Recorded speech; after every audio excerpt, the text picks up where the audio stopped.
속기수견을 보는 순간 알겠더라고요. 30년 전 제 딸을 제가 아직도 보내지 못하고 있었다는 걸. 폭우가 내리던 그날 밤을 저는 평생 잊지 못할 것 같습니다. 71살 먹은 늙은이가 이제 와서 이런 말을 꺼내는 게 우스울 수도 있지만 그날은 정말 제 인생이 통째로 뒤집힌 밤이었어요. 저는 정혜수라고 합니다. 이 지방 소도시에서 작은 택시 회사를 운영하고 있죠. 대표라고 하면 뭔가 거창해 보이지만 실상은 낮에는 사무실 구석에 앉아 장부나 들여다보고 밤에는 직접 핸들을 잡고 손님을 태우는 그런 생활입니다. 젊었을 때는 버스 기사를 했었어요. 큰 회사 소속으로 시내버스를 10년 넘게 몰았죠. 그러다 30년 전 그 끔찍한 화재 사고가 터진 뒤로 모든 게 달라졌습니다. 제 딸아이를 그 불길 속에서 잃었거든요. 아내는 그보다 1년 전에 병으로 먼저 세상을 떠났고 딸 하나만 바라보고 살았는데 그마저 한순간에 사라져버렸어요. 그 뒤로 저는 버스 회사를 그만두고 이것저것 떠돌다가 10년 전쯤 이 작은 택시 회사를 인수해서 지금까지 근근히 버티고 있습니다. 혼자 사는 게 이제 30년째니까 익숙하다면 익숙한 거겠죠. 그런데 그날 밤은 달랐어요. 늦가을이었습니다. 아침부터 하늘이 잔뜩 찌푸려 있더니 저녁부터는 폭우가 쏟아지기 시작했어요. 라디오에서는 강풍주의보가 내려졌다는 소식이 계속 흘러나왔고 저는 마지막 손님 한 분을 시외 터미널에 내려드린 뒤 차고지로 돌아가는 길이었습니다. 시간은 밤 11시가 조금 넘었을 겁니다. 강변도로를 따라 천천히 달리고 있었어요. 비가 너무 세차게 내려서 와이퍼를 최대로 올려도 앞이 잘 보이지 않았거든요. 그때 라디오에서 뉴스가 나왔습니다. 오늘이 30년 전 버스 화재 사고 기일이라는 얘기였어요. 유가족들이 추모식을 연다는 소식과 함께 당시 희생자 명단이 흘러나왔습니다. 제 딸 이름도 거기 들어 있었죠. 가슴이 철렁했어요. 30년이 지났는데도 그 이름을 들으면 여전히 숨이 막히더라고요. 저는 라디오 볼륨을 낮추고 핸들을 더 꽉 쥐었습니다. 그 순간이었어요. 앞서 가던 승용차 한 대가 갑자기 휘청거리기 시작했어요. 빗길에 미끄러진 거였죠. 차는 중심을 잃고 이리저리 흔들리더니 도로 옆 난간을 향해 그대로 미끄러져 들어갔습니다. 쾅 하는 소리가 빗소리를 뚫고 들렸어요. 차가 난간을 들이받았고 앞부분이 난간 밖으로 튀어나간 채 아슬아슬하게 걸쳐 있었습니다. 난간 아래는 강물이었어요. 저는 본능적으로 브레이크를 밟고 비상등을 켰습니다. 심장이 미친 듯이 뛰었어요. 차에서 내렸을 때 이미 다른 차 한 대가 멈춰 서 있었고 누군가 뛰어내려 사고 차량 쪽으로 달려가고 있었습니다. 젊은 여자였어요. 키가 작고 마른 체구였지만 움직임은 빨랐습니다. 저도 허겁지겁 뒤를 따라갔어요.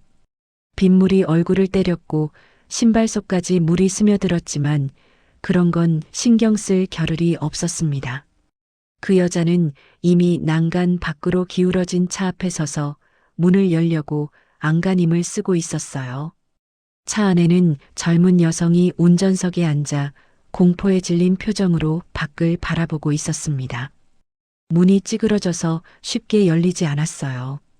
제가 뛰어가서 함께 잡아당기자 삐걱거리는 소리와 함께 문이 조금씩 열렸습니다. 그때 차가 또 한 번 흔들렸어요. 난간이 더 휘어지는 소리가 들렸고 차 앞바퀴가 허공에 떠 있는 게 보였습니다. 이대로 가다간 차가 통째로 강물로 떨어질 거였어요. 그 여자가 소리쳤습니다. 아저씨, 제 허리 잡아주세요. 빨리요. 저는 그 여자의 허리를 두 팔로 감싸 쥐었고 그 여자는 반쯤 열린 문 사이로 팔을 쑤셔 넣어 운전자의 손을 잡아당겼습니다. 차가 또 미끄러졌어요.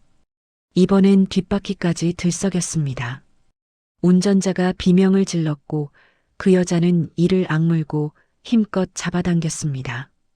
저도 온 힘을 다해 뒤로 버텼어요. 얼마나 지났을까요? 아마 10초도 안 됐을 겁니다. 하지만 그 순간은 끝없이 길게 느껴졌어요. 운전자의 몸이 겨우 문 밖으로 빠져나왔고 저희는 셋이 엉켜서 그대로 뒤로 넘어졌습니다. 넘어지는 순간 뒤에서 쿵 하는 굉장한 소리가 들렸어요. 차가 완전히 난간을 넘어 강물 속으로 떨어진 거였습니다. 저는 바닥에 엎어진 채 숨을 헐떡였습니다. 옆에 쓰러진 그 여자도 거친 숨을 몰아쉬고 있었어요. 구조된 운전자는 그 자리에 주저앉아 울기 시작했습니다. 비는 여전히 쏟아지고 있었고 저는 천천히 몸을 일으켰습니다. 그때였어요. 그 여자의 목에 둘러진 손수건이 눈에 들어왔습니다. 작은 토끼가 자수로 놓여 있는 낡은 손수건이었어요. 심장이 멎는 것 같았습니다. 그 손수건을 저는 알고 있었거든요. 30년 전 제 딸에게 사준 손수건과 똑같았어요. 아니, 똑같다는 표현으론 부족했습니다. 그건 마치 그 손수건 그 자체 같았어요.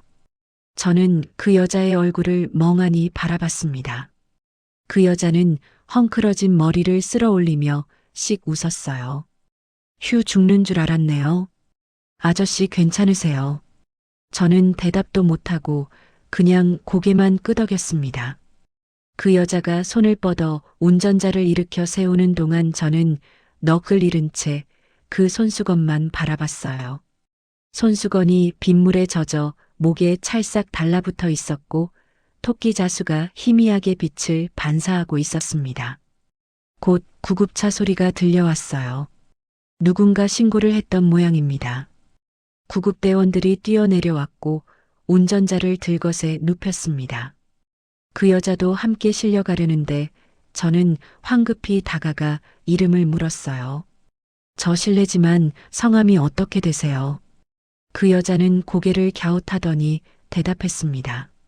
한지민이요. 왜요? 연락처 좀 받을 수 있을까요? 나중에 감사 인사라도 드리고 싶어서요. 그 여자는 피식 웃으며 휴대폰 번호를 불러줬습니다. 저는 떨리는 손으로 제 휴대폰에 번호를 적었어요. 구급차 문이 닫히고 사이렌을 울리며 멀어져 갔습니다. 저는 그 자리에 그대로 서서 비를 맞았어요. 손목을 봤습니다. 그 여자 한지민의 손목에 오래된 화상 흉터가 있었던 게 기억났어요. 제 딸도 어릴 때 뜨거운 물에 데어 손목에 흉터가 있었습니다. 너무 많은 우연이었어요. 손수건과 화상 흉터와 30년 전 사고 기일이 겹친 이 밤. 저는 차로 돌아와 시동을 걸었지만 한참 동안 출발하지 못했습니다. 라디오는 여전히 추모식 소식을 전하고 있었고 저는 그 소리를 들으며 고개를 떨구었어요. 집에 도착한 건 자정이 훨씬 넘은 시간이었습니다. 단칸방 문을 열고 불을 켰어요. 방 한 구석 낡은 서랍장으로 다가갔습니다. 맨 아래 서랍을 열었어요. 오래된 사진첩과 몇 장의 서류가 들어 있었습니다. 사진첩을 꺼내 펼쳤어요. 제일 마지막 페이지에 딸아이와 마지막으로 찍은 사진이 붙어 있었습니다. 돌이 조금 안 됐을 때였죠. 아이는 제 무릎에 기대서 웃고 있었고 목에는 토끼 자수 손수건이 걸려 있었습니다. 저는 사진을 들여다보다가 그만 눈시울이 뜨거워졌어요. 이 나이 먹도록 혼자 이런 밤을 견뎌보신 분들 계신가요? 30년을 안고 살아온 기억이 하루아침에 다시 살아나는 그런 순간 말입니다. 혹시 그런 경험이 있으시다면 잠시 함께 이야기 나눠주셨으면 좋겠습니다. 저는 사진첩을 덮고 서랍에 다시 넣었어요. 창밖으로는 여전히 비가 내리고 있었고 저는 불을 끈 채 어둠 속에 앉아 있었습니다. 한지민이라는 이름이 머릿속에서 맴돌았어요. 그 손수건과 그 흉터가 계속 떠올랐습니다. 이게 단순한 우연일까요? 아니면 제가 너무 오래 혼자 살아서 없는 희망을 만들어내는 걸까요? 저는 알 수가 없었습니다. 다만 한 가지는 확실했어요. 내일 아침이 되면 저는 그 번호로 전화를 걸 거라는 것. 그리고 그 여자를 다시 만날 거라는 것. 제가 미쳐서 그러는 건지 아니면 정말 뭔가 이유가 있는 건지는 모르겠지만 이 기분을 그냥 넘길 수가 없었습니다. 빗소리가 창문을 두드렸고 저는 눈을 감았어요. 딸아이의 얼굴이 떠올랐습니다. 그리고 한지민의 얼굴이 그 위에 겹쳐졌어요. 긴 밤이었습니다. 다음 날 아침 저는 새벽 5시에 눈을 떴습니다. 사실 잠을 제대로 잔 건지도 모르겠어요. 뒤척이다가 눈을 감았다가 다시 뜨기를 반복했거든요. 머릿속에는 온통 어젯밤 일들만 가득했습니다. 저는 침대에서 일어나 세수를 하고 낡은 점퍼를 걸쳤어요. 밖은 아직 어두웠지만 비는 그쳤더라고요. 차 키를 들고 밖으로 나갔습니다. 어디론가 가야 할 것 같았어요. 운전대를 잡고 시동을 거니까 손이 저절로 움직이더라고요. 강변 쪽으로 향했습니다. 강변도로를 따라 10분쯤 달리자 작은 공원이 나왔어요. 강변 추모공원이었습니다. 30년 전 버스 화재 사고 희생자들을 기리는 위령비가 세워진 곳이죠. 저는 1년에 한두 번 이곳에 들르곤 했어요. 명절이나 기일 같은 날 말입니다. 하지만 어제는 오지 못했어요. 손님을 태우고 있었거든요. 주차장에 차를 세우고 공원 안으로 걸어 들어갔습니다. 새벽 공기가 차가웠어요. 위령비는 공원 안쪽 언덕 위에 서 있었습니다. 검은 화강암으로 만든 비석이었고 그 앞에 작은 제단이 놓여 있었어요. 어제 추모식 때 놓았던 꽃다발들이 아직 그대로 있었습니다. 저는 비석 앞에 무릎을 꿇고 앉았어요. 딸의 이름을 찾았습니다. 비석 뒷면에 희생자 명단이 새겨져 있었거든요. 정수아, 돌도 안 된 나이에 불 속에서 떠나버린 아이였습니다. 수아의 아빠야. 목소리가 나오지 않았어요. 그냥 마음속으로만 중얼거렸습니다. 어제 이상한 일이 있었어. 내가 차고 있던 손수건이랑 똑같은 걸 한 여자가 하고 있더라. 그 여자 손목에도 너처럼 화상 흉터가 있었어. 눈물이 날 것 같았지만 참았어요. 이 나이에 혼자 우는 모습을 누가 볼까봐 그랬던 것 같습니다. 한참을 그렇게 앉아 있다가 일어났어요. 해가 떠오르기 시작했습니다. 강물이 아침 햇살을 받아 반짝이고 있었어요. 저는 공원을 나와 다시 차에 올랐습니다. 집으로 가는 대신 시립병원 쪽으로 핸들을 돌렸어요. 오늘이 제가 자원봉사하는 날이었거든요. 한 달에 2번 요양병원 노인분들 말벗이 되어드리는 일을 하고 있었습니다. 병원에 도착한 건 아침 8시쯤이었어요. 지하에 있는 작은 카페에서 커피를 한 잔 사서 3층 요양병동으로 올라갔습니다. 복도를 걷는데 익숙한 목소리가 들렸어요. 정 선생님 오랜만이네요. 돌아보니까 한 여자가 서 있었습니다. 60대 후반쯤 되어 보이는 단정한 인상의 여자였어요. 도유정이었습니다. 유정 씨, 깜짝 놀랐어요. 유정은 제가 버스 회사에 다닐 때 같은 회사 의무실에서 일하던 간호사였거든요. 30년 전 사고 뒤로 거의 연락을 끊고 지냈는데 이렇게 마주칠 줄은 몰랐습니다. 유정은 환하게 웃으며 다가왔어요. 여기서 뭐 하세요? 저도 오늘부터 자원봉사 시작했어요. 작년에 병원 정년 퇴직하고 시간이 남아서요. 저는 어색하게 웃으며 악수를 청했습니다. 유정의 손은 예전처럼 따뜻했어요. 둘이서 지하 카페로 내려가 자리에 앉았습니다. 유정은 커피를 한 모금 마시고는 말을 꺼냈어요. 어제 추모식 다녀오셨어요. 저는 고개를 끄덕였습니다. 못 갔어요. 손님 있어서. 유정의 얼굴에 안타까운 표정이 스쳤어요. 수아 생각 많이 나시죠? 아직도. 저는 대답 대신 창밖을 바라봤습니다. 유정이 한숨을 쉬며 말했어요. 저도 그날 일은 평생 잊을 수가 없어요. 병원 의무실에 부상자들이 쏟아져 들어왔을 때 그 광경을요. 그리고 그날 밤에 또 다른 일도 있었잖아요. 저는 유정을 쳐다봤습니다. 다른 일이요. 유정은 잠시 망설이더니 조용히 말했어요. 산후조리원 있잖아요. 병원 옆 건물에 있던데요. 그날 밤에 거기서 신생아 한 명이 사라졌어요. 심장이 쿵 내려앉는 것 같았습니다. 뭐라고요? 유정은 고개를 끄덕였어요. 당시에 경찰도 조사하고 난리였는데 결국 못 찾았어요. 병원 측에서도 쉬쉬했고요.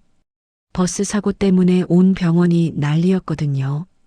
그 와중에 아기까지 사라지니까 병원 이미지에 타격이 클까봐 크게 알리지 않았던 것 같아요. 저는 목이 말라서 커피를 들이켰습니다. 그 아기는요? 못 찾았어요. 유정이 한숨을 쉬었어요. 부모가 누군지도 제대로 파악이 안 됐대요. 당시 산후조리원 기록이 일부 불에 타버렸거든요. 버스 화재 연기가 건물로 들어와서요. 저는 가슴이 답답해지는 걸 느꼈습니다.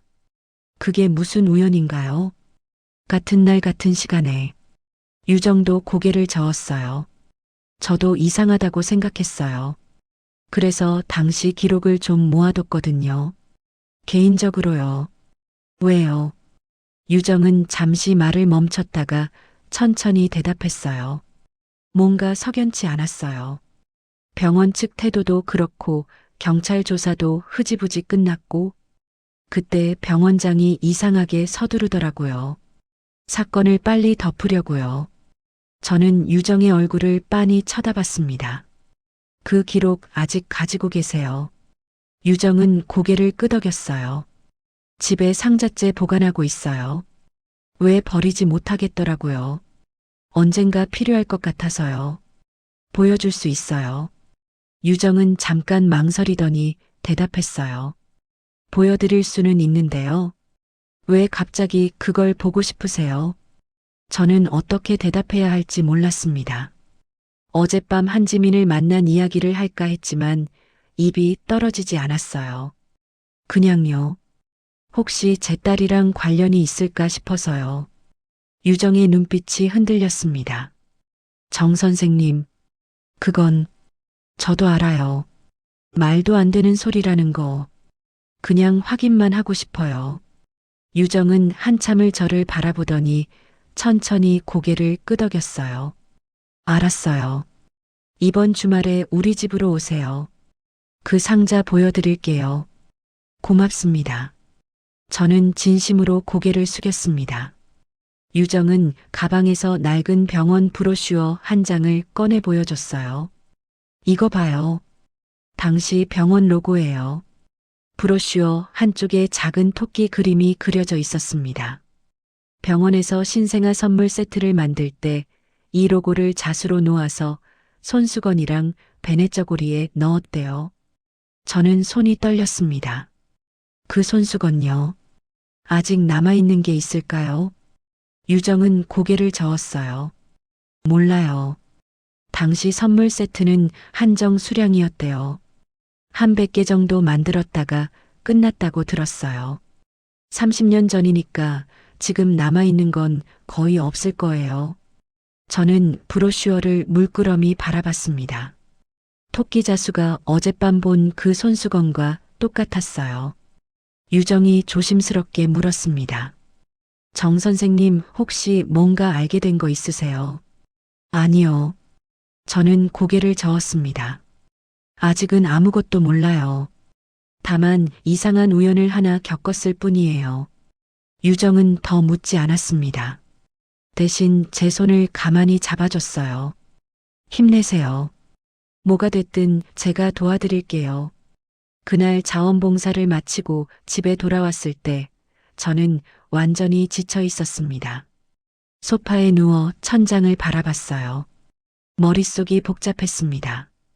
한지민의 얼굴과 토끼 손수건과 사라진 신생아 이야기가 뒤죽박죽 섞여 있었어요. 휴대폰을 꺼내 들었습니다. 어젯밤 받아 적은 한지민의 번호가 화면에 떠올랐어요. 전화를 걸까 말까 고민하다가 결국 화면을 껐습니다. 아직은 때가 아닌 것 같았어요. 뭘 어떻게 물어봐야 할지도 모르겠고 괜히 이상한 사람으로 보일 것 같았거든요. 저는 휴대폰을 내려놓고 다시 눈을 감았습니다. 유정이 보관하고 있다는 기록 상자 속에 뭐가 들어 있을까요? 혹시 거기에 제 딸과 관련된 단서라도 있을까요? 아니면 제가 그냥 헛된 희망을 품고 있는 걸까요? 알 수 없었습니다. 다만 한 가지는 분명했어요. 이제 저는 이 의문을 풀지 않고는 못 베길 것 같다는 거. 30년 동안 묻어뒀던 상처가 다시 벌어지기 시작했고, 이번엔 제대로 들여다봐야 할 것 같았습니다. 창밖으로 해가 지고 있었어요. 저는 일어나 서랍을 열고 딸 사진을 다시 꺼내봤습니다. 사진 속 아이의 목에 걸린 토끼 손수건을 손가락으로 쓰다듬었어요. 이번 주말이 되면 뭔가 알게 될까요? 저는 사진을 꼭 쥐고 한참을 앉아 있었습니다. 주말이 오기 전에 저는 한 가지 결심을 했습니다. 한지민을 다시 만나야겠다고요.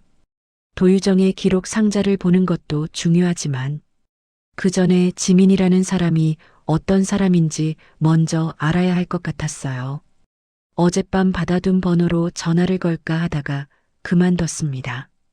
갑자기 전화하면 이상하게 보일 것 같았거든요. 대신 다른 방법을 생각했어요.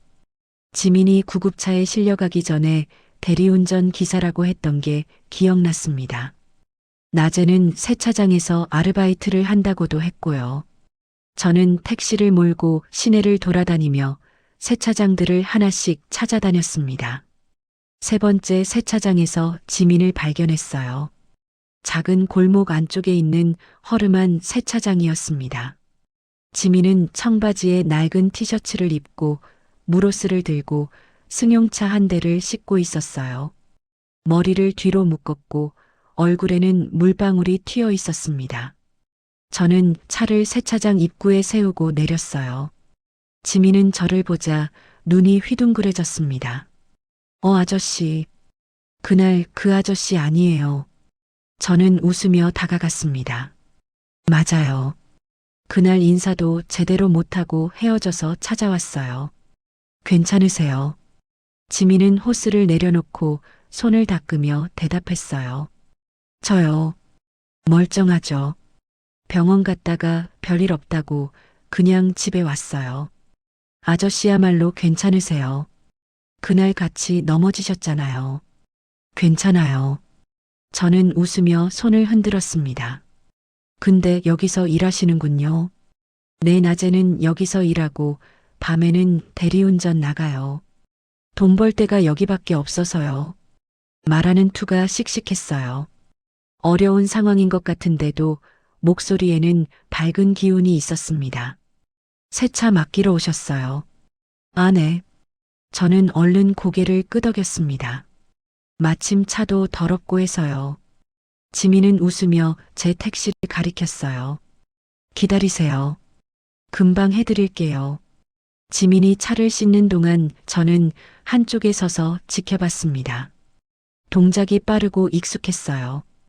일을 오래 한 사람의 솜씨였습니다. 그러다 문득 지민의 손목이 눈에 들어왔어요. 물이 튀면서 소매가 젖어 올라갔는데 그 밑으로 희끗한 화상 흉터가 드러났습니다. 제 가슴이 철렁했어요. 지민은 흉터를 전혀 신경 쓰지 않는 것 같았습니다. 그냥 자연스럽게 일을 계속했어요. 세차가 끝나고 지민이 수건으로 물기를 닦아낼 때 저는 조심스럽게 물었습니다. 혹시 저녁 드셨어요? 아직이요. 그럼 제가 한턱 낼 테니까 같이 식사 한번 하시죠. 그날 고마운 마음 표현도 못했잖아요. 지민은 잠깐 망설이더니 웃으며 대답했어요.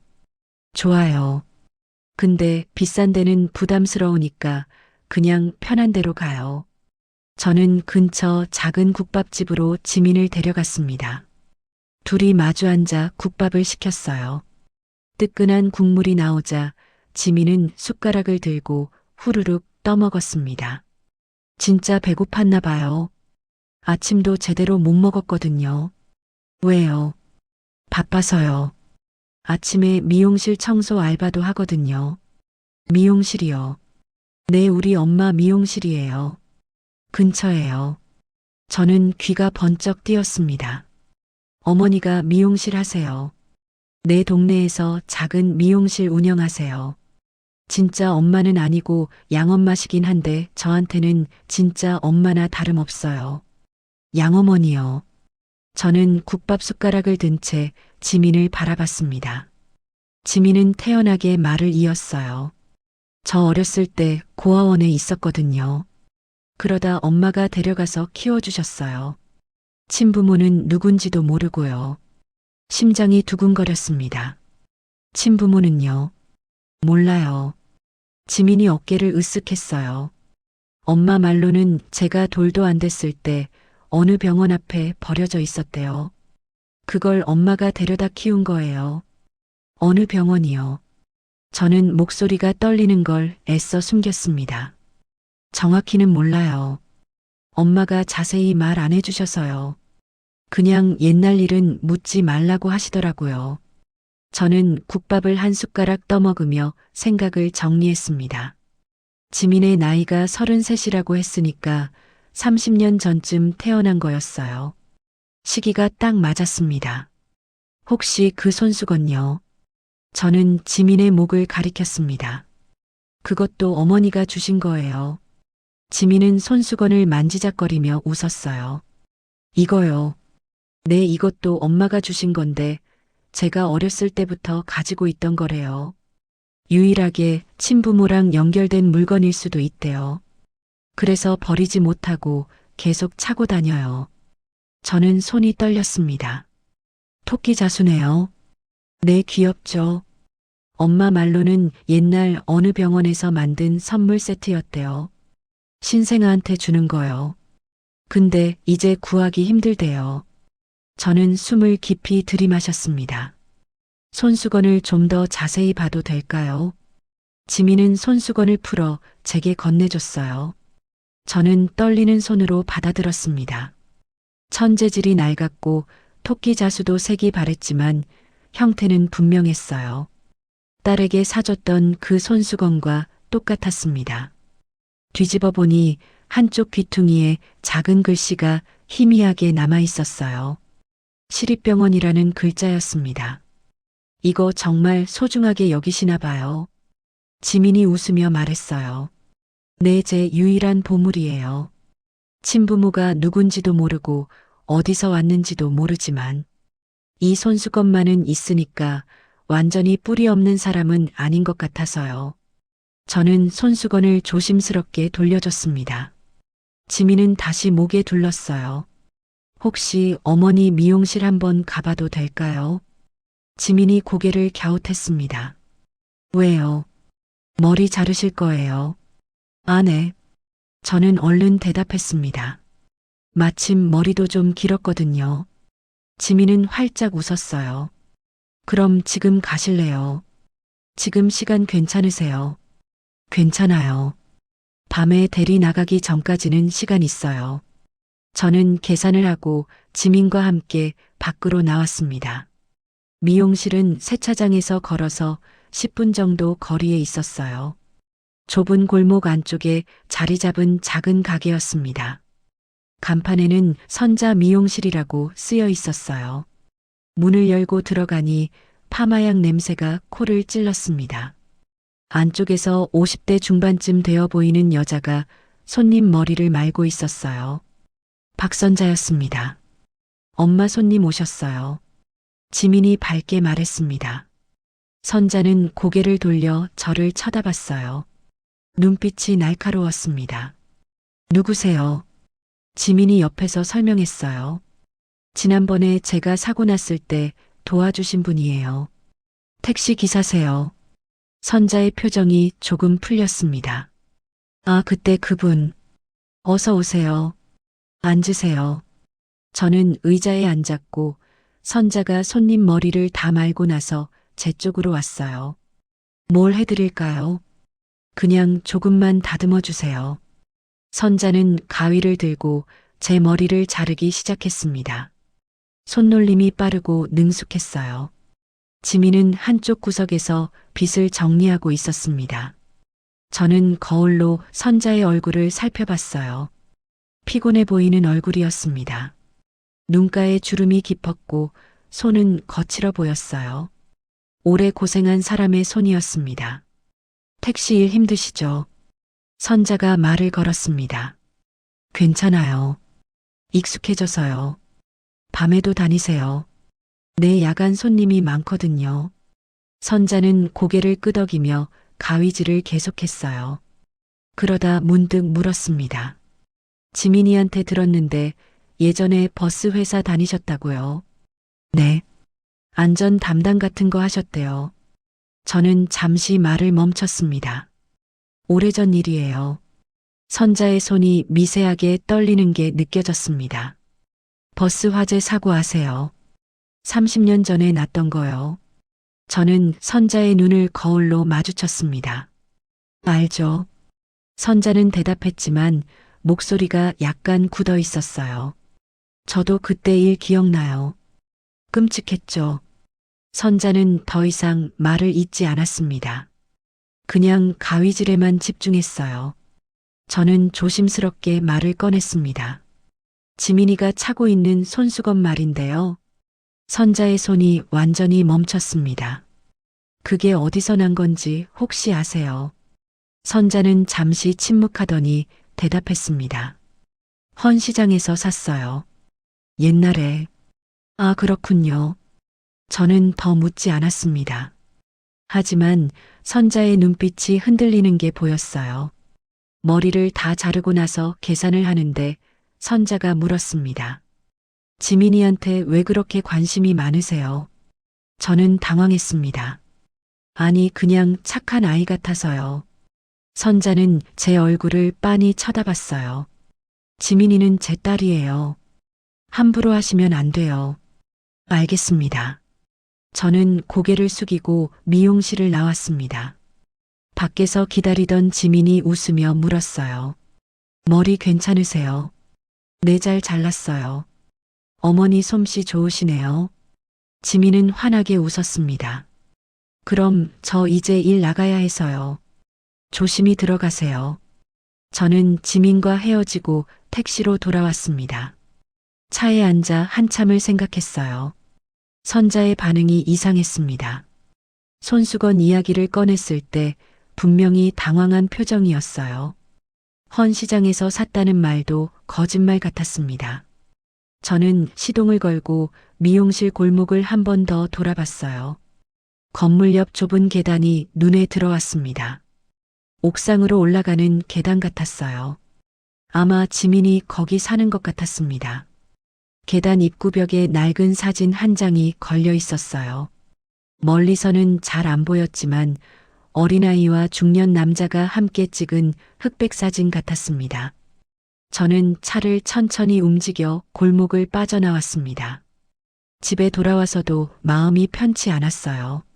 뭔가 감춰진 게 있다는 느낌이 들었습니다. 선자는 분명히 뭔가 알고 있었어요. 그리고 그 뭔가가 지민과 손수건과 30년 전 사고와 연결되어 있는 것 같았습니다. 저는 창밖을 바라보며 한숨을 쉬었어요. 주말에 유정의 집에 가면 뭔가 더 알 수 있을까요? 아니면 제가 그냥 혼자 이상한 상상을 하고 있는 걸까요? 모르겠습니다. 다만 이제 멈출 수가 없었어요. 이미 너무 깊이 들어온 것 같았습니다. 주말이 되었습니다. 토요일 오후 2시쯤 저는 도유정의 집 앞에 서 있었어요. 유정은 시내에서 조금 떨어진 조용한 주택가에 살고 있었습니다. 작은 2층 단독주택이었어요. 초인종을 누르자 유정이 문을 열어줬습니다. 어서 오세요. 들어오세요. 거실로 안내를 받았습니다. 깔끔하게 정돈된 집이었어요. 한쪽 벽면에는 책장이 가득 차 있었고 작은 서재도 보였습니다. 차 한 잔 드릴까요? 아니요, 괜찮아요. 저는 손을 저었습니다. 유정은 서재 쪽을 가리켰어요. 저기 상자가 있어요. 같이 볼까요? 서재로 들어갔습니다. 책상 밑에 낡은 종이 상자 하나가 놓여 있었어요. 유정이 상자를 꺼내 책상 위에 올려놓았습니다. 먼지가 좀 앉았네요. 오랜만에 꺼내는 거라. 괜찮아요. 유정이 상자 뚜껑을 열었습니다. 안에는 서류 뭉치들과 낡은 파일 몇 개가 들어 있었어요. 사진도 몇 장 보였습니다. 유정이 서류를 하나씩 꺼내며 설명했어요. 이게 당시 버스 화재 사고 부상자 명단이에요. 그리고 이건 사망자 명단이고요. 저는 사망자 명단을 받아들었습니다. 제 딸 이름이 거기 있었어요. 정수아, 3살. 손이 떨렸습니다. 유정이 다른 서류를 꺼냈어요. 이건 같은 날 산후조리원 신생아 명단이에요. 사고 당일 조리원에 있던 아기들 리스트죠. 저는 그 명단을 받아봤습니다. 12명의 이름이 적혀 있었어요. 그런데 그중 한 명 이름 옆에 빨간 동그라미가 쳐져 있었습니다. 유정이 그 부분을 가리켰어요. 이 아기가 사라진 아이예요. 이름은 미상이에요. 기록이 불에 타서 부모가 누군지 확인이 안 됐대요. 저는 명단을 뚫어지게 쳐다봤습니다. 미상이라는 글자 옆에 작은 메모가 적혀 있었어요. 여아 생후 3개월 추정 손목에 화상 흉터. 심장이 멎는 것 같았습니다. 화상 흉터요. 유정이 고개를 끄덕였어요. 내 당시 기록에 그렇게 적혀 있었어요. 왜 화상을 입었는지는 모르겠지만요. 저는 숨을 깊이 들이마셨습니다. 그리고 또 뭐가 있어요. 유정이 파일 하나를 더 꺼냈어요. 이건 당시 병원 로고가 찍힌 신생아 선물 세트 목록이에요. 여기 봐요. 파일을 펼쳤습니다. 신생아 선물 세트라는 제목 아래 목록이 적혀 있었어요. 베네저고리 손수건 모자, 양말. 그리고 사진이 한 장 붙어 있었습니다. 토끼 자수가 놓인 손수건 사진이었어요. 지민이 차고 있던 바로 그 손수건이었습니다. 저는 사진을 손에 들고 한참을 바라봤어요. 유정 씨, 저 한 가지만 물어볼게요. 네. 혹시 그날 사고 난 버스에 임신부나 아기 엄마가 타고 있었나요? 유정은 명단을 다시 뒤적였습니다. 잠깐만요. 부상자 명단을 꼼꼼히 살펴보더니 고개를 끄덕였어요. 있었어요. 여기 봐요. 한 명이 산후조리원에서 퇴원하는 길이었대요. 부상은 경미했고요. 저는 그 이름을 봤습니다. 이름 옆에 작은 메모가 있었어요. 신생아 동반 아기 무사. 그럼 그 아기는요? 병원으로 옮겨졌대요. 엄마랑 같이요. 근데 이상한 게 있어요. 유정이 다른 서류를 꺼냈습니다. 이게 당시 병원 응급실 기록인데요. 그 엄마와 아기가 입원한 기록은 있는데 퇴원 기록이 없어요. 그냥 사라진 거예요. 사라졌다고요. 네. 유정이 고개를 끄덕였어요. 당시 병원이 워낙 혼란스러웠으니까 기록이 누락됐을 수도 있겠지만요. 아니면, 유정은 말을 멈췄습니다. 아니면 뭐요? 저는 다그쳐 물었습니다. 유정이 한숨을 쉬었어요. 아니면 일부러 기록을 지운 걸 수도 있어요. 왜요? 유정은 잠시 망설이더니 서랍에서 작은 녹음기를 꺼냈습니다. 이거 들어보세요. 예전에는 카세트 테이프였는데 정년 퇴직하기 전에 제가 파일로 옮겨뒀어요. 병원 쪽에서는 이 녹음이 있는 줄 아직도 모를 거예요. 당시 병원장이랑 통화했던 거예요. 제가 몰래 녹음해뒀어요. 유정이 재생 버튼을 눌렀습니다. 잡음 섞인 목소리가 흘러나왔어요. 도 간호사 이 일은 조용히 처리해야 해. 버스 회사랑 이미 합의했어. 사망자 수를 맞춰야 한다고. 무슨 소리예요? 병원장님, 신생아 한 명을 사망자 명단에 넣는 거야. 그래야 보상금 문제가 깔끔하게 정리된다고. 하지만 그건 도 간호사 이미 결정된 일이야. 병원 이미지를 생각해. 이 사고로 우리가 타격받으면 안 돼. 녹음이 거기서 끊겼습니다. 저는 멍하니 녹음기를 바라봤어요. 유정의 목소리가 떨렸습니다. 그때 저는 너무 겁이 났어요. 병원장 말을 거역할 수도 없었고, 그냥 모른 척하고 살았어요. 그게 평생 죄책감으로 남았어요. 저는 주먹을 불끈 쥐었습니다. 그럼 제 딸은요? 제 딸은 정말 죽은 건가요? 아니면 말을 잇지 못했습니다. 유정이 조심스럽게 말했어요. 정 선생님, 혹시 최근에 뭔가 발견한 거 있으세요? 저는 한참을 침묵했습니다. 그러다 천천히 입을 열었어요. 한지민이라는 사람을 만났어요. 유정의 눈이 커졌습니다. 누구요? 33살 여자예요. 양어머니 밑에서 자랐고 친부모는 모른대요. 그리고 손목에 화상 흉터가 있어요. 유정의 얼굴이 창백해졌습니다. 그리고 이걸 가지고 있어요. 저는 휴대폰을 꺼내 며칠 전 몰래 찍어둔 지민의 손수건 사진을 보여줬습니다. 유정은 사진을 보고 숨을 멈췄어요. 이건 병원 선물 세트 손수건이에요. 맞죠? 유정은 고개를 끄덕였습니다. 그럼 그 아이가... 저는 고개를 저었어요. 아직 몰라요.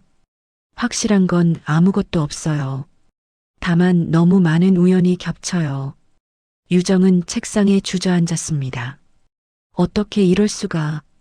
30년 만에 저는 서류들을 다시 펼쳐봤습니다. 그런데 한 가지가 더 이상했어요. 사망자 명단에 제 딸 이름이 있는데 사인이 화상이라고 적혀 있었습니다. 하지만 제가 기억하기로 딸아이는 연기에 질식해서 죽었다고 들었어요. 화상을 입었다는 말은 들어본 적이 없었습니다. 유정 씨 이거 이상하지 않아요? 유정이 명단을 들여다봤어요. 정말 그러네요. 사인이 다르게 기록돼 있어요. 저는 머리를 감싸쥐었습니다. 모든 게 뒤죽박죽이었어요. 제 딸이 정말 죽은 건지 아니면 살아있는 건지, 지민이 제 딸인지 아니면 다른 사람의 아이인지, 병원과 버스 회사가 왜 거짓말을 했는지 아무것도 확실하지 않았습니다. 그때 유정이 조심스럽게 말했어요. 정 선생님, 한 가지 방법이 있어요. 뭔데요? 그 지민이라는 사람을 만나서 직접 물어보는 거예요. 저는 고개를 저었습니다. 아직 때가 아니에요. 먼저 양어머니를 만나야 할 것 같아요. 양어머니요. 네. 박선자라는 사람인데 제가 며칠 전에 만났어요. 뭔가 숨기고 있는 것 같았어요. 손수건 이야기를 꺼내니까 얼굴색이 변하더라고요. 유정은 잠시 생각하더니 말했어요. 그럼 그분한테 먼저 진실을 들어야겠네요. 하지만 쉽지 않을 거예요. 30년 동안 숨겨왔던 걸 갑자기 털어놓겠어요. 저도 알아요. 하지만 방법이 없어요. 저는 한숨을 쉬었습니다. 유정이 제 손을 잡았어요. 제가 도와드릴게요. 같이 만나러 가요. 고맙습니다. 저는 고개를 숙였습니다. 그날 밤 집에 돌아와서도 잠을 이룰 수가 없었어요. 녹음 파일 속 병원장 목소리가 계속 귓가에 맴돌았습니다. 신생아 한 명을 사망자 명단에 넣는 거야. 그 말이 무슨 뜻일까요? 제 딸을 죽은 것으로 만들고 다른 아이를 살린 걸까요? 아니면 반대로 다른 아이를 죽은 것으로 만들고 제 딸을 살린 걸까요? 머리가 터질 것 같았습니다. 저는 서랍을 열고 딸 사진을 다시 꺼냈어요. 아이의 얼굴을 오래 들여다봤습니다. 그러다 문득 지민의 얼굴이 떠올랐어요. 두 얼굴이 겹쳐지는 것 같았습니다. 아니야. 저는 고개를 저었어요. 섣부른 기대는 하지 말자. 상처만 더 깊어질 뿐이야. 하지만 마음 한구석에서는 희망이 꿈틀거렸습니다. 혹시 딸이 살아있는 건 아닐까? 혹시 지민이 제 딸인 건 아닐까? 그 희망이 저를 미치게 만들었어요. 다음 날 저녁 박 선자에게 전화를 걸었습니다. 여보세요. 선자의 목소리가 들렸습니다. 저 정혜수입니다. 지난번에 미용실에 갔던, 네, 기억나요. 무슨 일이세요? 한번 만나 뵙고 싶은데요. 혼자서요. 선자는 한참 침묵했습니다. 왜요? 할 말이 있어서요. 중요한 얘기예요. 선자의 숨소리가 거칠어지는 게 들렸어요. 뭔데요? 전화로는 어려워요. 꼭 만나서 말씀드려야 해요. 선자는 또 침묵했습니다. 그러다 작은 목소리로 대답했어요. 알았어요. 내일 밤 11시에 강변 주차장으로 오세요. 지민이는 모르게요. 알겠습니다. 전화를 끊고 나서 저는 한참을 서 있었습니다. 내일 밤이면 진실을 알게 될까요? 아니면 또 다른 거짓과 마주하게 될까요? 알 수 없었습니다. 다만 이제 돌이킬 수 없는 지점까지 왔다는 건 분명했어요. 여러분이라면 어떻게 하시겠어요? 30년 동안 감춰져 온 진실을 들어야 하는 자리에 앉게 된다면요. 그 진실이 당신의 인생 전체를 뒤흔들 수도 있다는 걸 알면서도 들을 수 있겠어요. 혹시 비슷한 경험이 있으시다면 댓글로 남겨주세요. 다음 날 밤 11시, 저는 강변 주차장에 택시를 세워두고 기다렸습니다. 주변은 깜깜했어요. 가로등 불빛만 희미하게 빛나고 있었습니다. 곧 한 대의 차가 들어왔어요. 선자였습니다.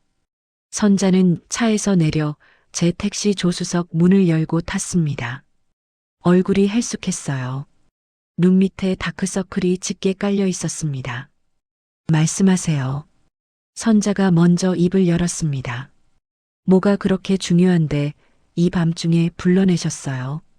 저는 심호흡을 하고 말했습니다. 30년 전 버스 화재 사고에 대해 알고 싶어요. 선자의 얼굴이 굳었습니다. 그리고 그날 사라진 신생아에 대해서도요. 선자는 숨을 멈췄어요. 당신, 어떻게? 저는 천천히 말을 이었습니다. 지민이가 차고 있는 손수건이요. 그게 시립병원 신생아 선물 세트라는 걸 알아요. 그리고 그날 산후조리원에서 아기 한 명이 사라졌다는 것도요. 선자는 고개를 떨구었습니다. 손이 떨리고 있었어요. 저는 조금 더 다가갔습니다. 선자 씨, 제발 진실을 말씀해 주세요. 지민이가 어디서 온 아이인지요. 선자는 한참 동안 아무 말도 하지 않았습니다. 그러다 갑자기 울음을 터뜨렸어요. 어깨가 들썩였습니다. 저는 기다렸어요. 선자가 울음을 그치고 천천히 입을 열었습니다. 제가 죄인이에요. 저는 아무 말도 하지 않았습니다. 그날 밤이었어요. 선자가 떨리는 목소리로 말을 이어갔습니다. 저는 당시 병원 청소부로 일하고 있었어요. 밤 교대 근무였죠. 버스 사고 소식을 듣고 병원이 발칵 뒤집혔어요. 부상자들이 쏟아져 들어왔고 저도 응급실 청소를 도왔어요. 그러다 산후조리원 쪽에서 이상한 소리가 들렸어요. 아기 우는 소리였는데 너무 오래 울더라고요. 가봤더니 조리원 복도 구석에 아기 한 명이 바구니에 담긴 채 버려져 있었어요. 선자는 숨을 고르며 계속했습니다. 주변에 아무도 없었어요. 다들 사고 수습하느라 정신 없었거든요. 저는 아기를 안아들었어요. 손목에 화상 흉터가 있었고 목에는 토끼 손수건이 둘러져 있었어요. 그 순간 복도 저쪽에서 목소리가 들렸어요. 병원장이었어요. 누군가랑 통화하면서 사망자 수를 맞춰야 한다고 소리치고 있었어요. 저는 겁이 났어요. 이 아기를 그냥 두면 어떻게 될지 알 수 없었어요. 그래서 선자는 목이 메었습니다. 그래서 그냥 안고 나왔어요. 아무도 못 보게 제 옷 안에 숨긴 채 병원을 빠져나갔어요. 저는 주먹을 쥐었습니다. 그리고요. 선자가 눈물을 닦았습니다. 집에 가서 아기를 재웠어요. 다음날 신고하려고 했는데 뉴스를 봤더니 병원에서 신생아 실종 사건은 없었다고 발표하더라고요. 사망자 명단도 정리됐다고 하고요. 저는 혼란스러웠어요. 신고하면 제가 유괴범이 되는 거잖아요. 그렇다고 아기를 다시 데려다 놓을 수도 없었어요. 이미 며칠이 지났고 병원에서는 모든 걸 정리한 상태였으니까요. 그래서 선자는 고개를 떨궜습니다. 그래서 그냥 키웠어요. 도망 다니면서요. 타지로 가서 이름을 바꾸고 미용 기술을 배워서 살았어요. 지민이한테는 고아원에서 데려왔다고 거짓말했고요. 저는 심호흡을 했습니다. 그럼 지민이의 친부모는요? 모르겠어요. 선자가 고개를 저었습니다. 당시에 혼란스러워서 제대로 확인을 못했어요. 다만 아기 손목에 작은 이름표가 붙어 있었는데 거기 뭐라고 적혀 있었는지는 기억이 안 나요. 그냥 떼어서 버렸어요. 저는 선자를 빤히 쳐다봤습니다. 그럼 당신은 30년 동안 이 비밀을 혼자 안고 산 거예요. 선자가 고개를 끄덕였습니다. 매일 밤 악몽을 꿨어요. 언젠가 들통날까봐 무서웠어요. 하지만 지민이를 사랑했어요. 진짜 제 딸처럼요. 그래서 포기할 수가 없었어요. 저는 눈을 감았습니다. 분노가 치밀어 올랐어요. 하지만 동시에 이해도 됐습니다. 선자도 피해자였으니까요. 저는 천천히 물었습니다. 그럼 제 딸은요? 정수아는 어떻게 된 거예요? 선자가 저를 쳐다봤습니다. 당신 딸이요. 네. 저는 목이 메었습니다. 제 딸이 그날 죽었다고 들었어요. 하지만 기록이 이상해요. 사인도 다르고요. 선자는 잠시 생각하더니 말했습니다. 병원에서 기록을 조작했을 거예요. 보상금 문제 때문에요. 혹시 당신 딸이 말을 잇지 못했습니다. 혹시 제가 데려온 아기가 당신 딸일 수도 있다는 거예요. 저는 대답하지 못했습니다. 알 수 없었으니까요. 선자가 울먹였습니다. 미안해요. 정말 미안해요. 저는 그냥 아기를 살리고 싶었을 뿐이에요. 저는 고개를 끄덕였습니다. 알아요. 하지만 이제는 진실을 밝혀야 해요. 지민이를 위해서라도요. 선자는 고개를 숙였습니다. 지민이가 절 미워하겠죠. 제가 납치범이니까요. 저는 한숨을 쉬었습니다. 그건 지민이가 판단할 일이에요. 우리가 먼저 해야 할 일은 진짜 진실을 찾는 거예요. 병원과 버스 회사가 뭘 숨겼는지요. 선자가 고개를 들었습니다. 어떻게요? 제가 아는 사람이 있어요. 당시 기록을 가지고 있는 사람이요. 같이 만나봐요. 선자는 한참을 망설이다 고개를 끄덕였습니다. 알았어요. 하지만 지민이한테는 아직 말하지 마세요. 제발이요. 저는 약속할 수 없었지만 일단 고개를 끄덕였습니다. 선자는 차에서 내렸어요. 뒷모습이 초라해 보였습니다. 저는 핸들을 꽉 쥐고 앉아 있었습니다. 모든 게 뒤집혔어요. 제가 30년 동안 믿어왔던 진실이 사실은 거짓이었고 제 딸이 죽었다고 믿었는데 혹시 살아있을지도 모른다는 희망과 하지만 확실하지 않다는 불안이 동시에 엉켜 있었습니다. 저는 시동을 걸고 천천히 주차장을 빠져나왔습니다. 이제 다음 단계로 나아가야 했어요. 도유정과 함께 병원 기록을 더 파고들어야 했습니다. 그리고 진짜 진실을 찾아야 했어요. 그게 뭐가 됐든 간에요. 선자와의 만남 이틀 후 저는 도유정에게 전화를 걸었습니다. 모든 걸 털어놨어요. 선자의 고백과 30년 전 그날 밤 이야기를 빠짐없이 전했습니다. 유정은 한참 동안 말이 없었어요. 그러다 조용히 말했습니다.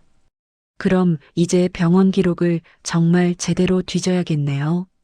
정 선생님 각오하세요. 진실이 생각보다 더 끔찍할 수도 있어요. 알아요.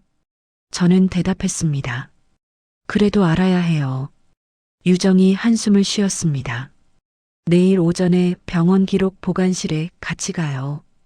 제가 아는 직원한테 부탁해서 옛날 서류 좀 더 찾아볼게요. 고맙습니다.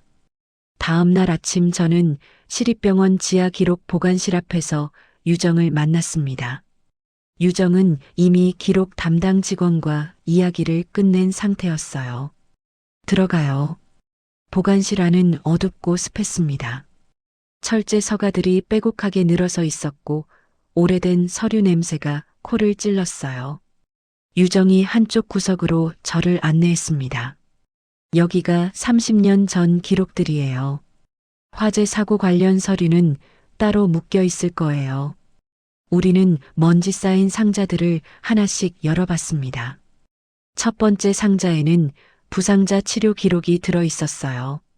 두 번째 상자에는 사망 진단서 사본들이 있었습니다.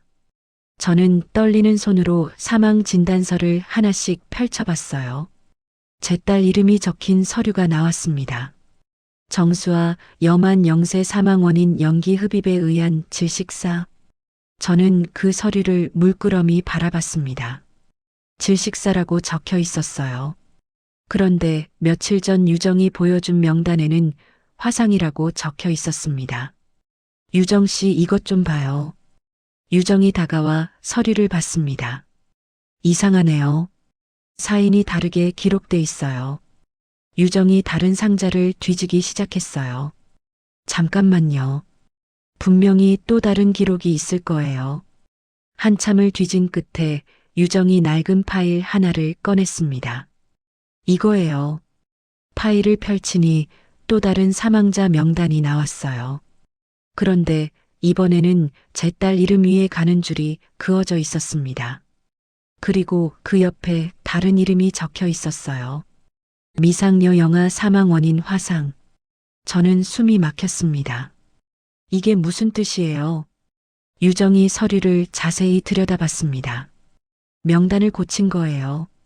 원래는 당신 딸이 질식사로 기록됐는데 나중에 누군가 이름을 바꿔서 미상영아를 화상 사망으로 올린 거예요. 왜요?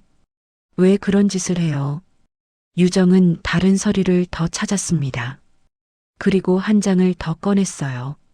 이건 보상금 지급 명단이에요. 보상금 명단을 보니 제 이름이 있었습니다. 정혜수 유족 보상금 1,500만 원 지급 완료. 그리고 그 밑에 작은 메모가 적혀 있었어요. 버스 회사 부담분 500만 원, 병원 부담분 1천만 원. 정리해보니 병원은 내부 사망자 통계에서는 제 딸 이름을 지우고 미상영아를 대신 올려두고 겉으로는 저를 유가족으로 처리해 보상금만 맞춰준 셈이었습니다. 저는 무릎이 꺾이는 것 같았습니다. 의자에 주저앉았어요. 제가 받은 보상금이 병원 돈으로. 유정이 고개를 끄덕였습니다. 병원이 사고 책임 일부를 떠안은 거예요. 아마 버스 회사랑 협상해서요. 그 대신 사망자 수를 조작한 거고요. 저는 머리를 감싸쥐었습니다. 그럼 제 딸은요? 제 딸은 진짜 죽은 건가요? 아니면 살아있는 건가요? 유정은 다른 서류를 뒤지기 시작했습니다. 조금만 더 찾아봐요. 분명히 답이 있을 거예요. 1시간쯤 지났을까요? 유정이 낡은 봉투 하나를 발견했습니다. 봉투 겉면에 비밀이라는 도장이 찍혀 있었어요. 유정이 설명해 줬어요. 예전에 병원장 비서가 퇴사하면서 기록 보관실로 몽땅 밀어넣은 서류들이라고요.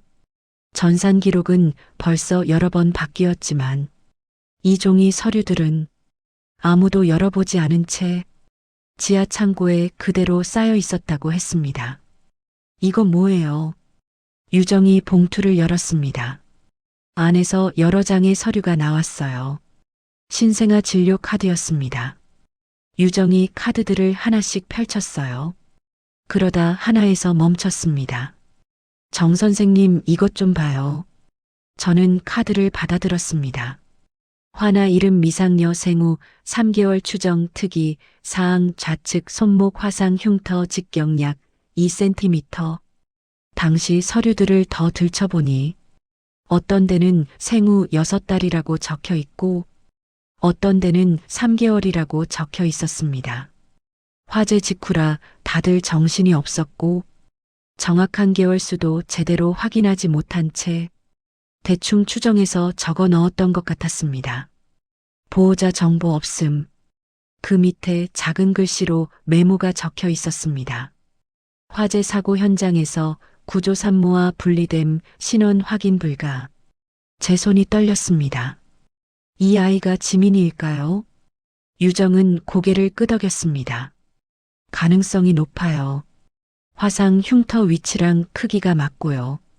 그럼 이 아이의 엄마는요? 유정이 다른 카드를 찾았습니다. 잠깐만요. 여기 또 있어요. 다른 진료 카드가 나왔습니다. 환자 이름 김영숙, 여 27세 버스 화재 사고 부산 경상 동반 영아, 여 생후 3개월 무사. 저는 두 카드를 나란히 놓고 비교했습니다. 둘 다 생후 3개월 여아였어요. 둘 다 같은 날 같은 사고로 병원에 왔습니다. 하지만 한 명은 엄마와 함께였고 한 명은 혼자였어요. 유정 씨 이거 말을 잇지 못했습니다. 유정이 조심스럽게 말했어요. 아기가 바뀐 것 같아요. 어떻게요? 유정은 다른 서류를 더 찾았습니다. 그리고 입원 기록부를 펼쳤어요. 화재 사고 당일 밤 입원 환자 명단이 적혀 있었습니다. 김영숙과 영아는 3층 산후조리원에 배치됐다고 적혀 있었어요. 그런데 그 밑에 작은 메모가 있었습니다. 영아 이틀 후 사망 산모는 퇴원 후 연락 두절. 저는 숨을 멈췄습니다. 죽었다고요. 유정이 고개를 끄덕였습니다. 김영숙의 아기가 이틀 후 죽은 거예요. 그럼 병원에서는 유정이 천천히 말을 이었어요. 죽은 아기를 당신 딸로 바꿔치기 한 거예요. 사망자 수를 맞추기 위해서요. 저는 의자에서 일어났습니다. 그럼 제 딸은 살아있다는 거예요. 아직 확실하지 않아요. 유정이 제 팔을 잡았습니다. 하지만 가능성은 있어요. 당신 딸이 화재 현장에서 구조됐고 병원에 왔지만 신원 확인이 안 됐어요. 그 와중에 김영숙의 아기가 죽었고 병원에서는 그 아기를 당신 딸로 기록한 거죠. 그럼 제 딸은 어디 갔어요? 유정은 잠시 말을 멈췄습니다. 그러다 조용히 대답했어요. 선자 씨가 데려간 아기일 가능성이 높아요. 저는 주먹을 쥐었습니다. 그럼 지민이가 말을 끝내지 못했습니다. 가슴이 터질 것 같았어요. 30년 동안 죽었다고 믿었던 딸이 살아있을 수도 있다는 사실. 그리고 그 딸이 며칠 전 내가 만난 지민일 수도 있다는 생각. 모든 게 너무 벅찼습니다. 유정이 제 어깨를 토닥였어요. 정 선생님 진정하세요. 아직 확실한 건 아니에요. 확인해야 해요. 어떻게요? 유전자 검사요. 유정이 말했습니다. 당신이랑 지민이 혈액을 비교하면 알 수 있어요. 저는 고개를 끄덕였습니다. 하지만 지민이한테 어떻게 말하죠? 이 모든 걸. 유정은 한숨을 쉬었어요. 천천히 해야죠. 먼저 선자 씨랑 상의하고요.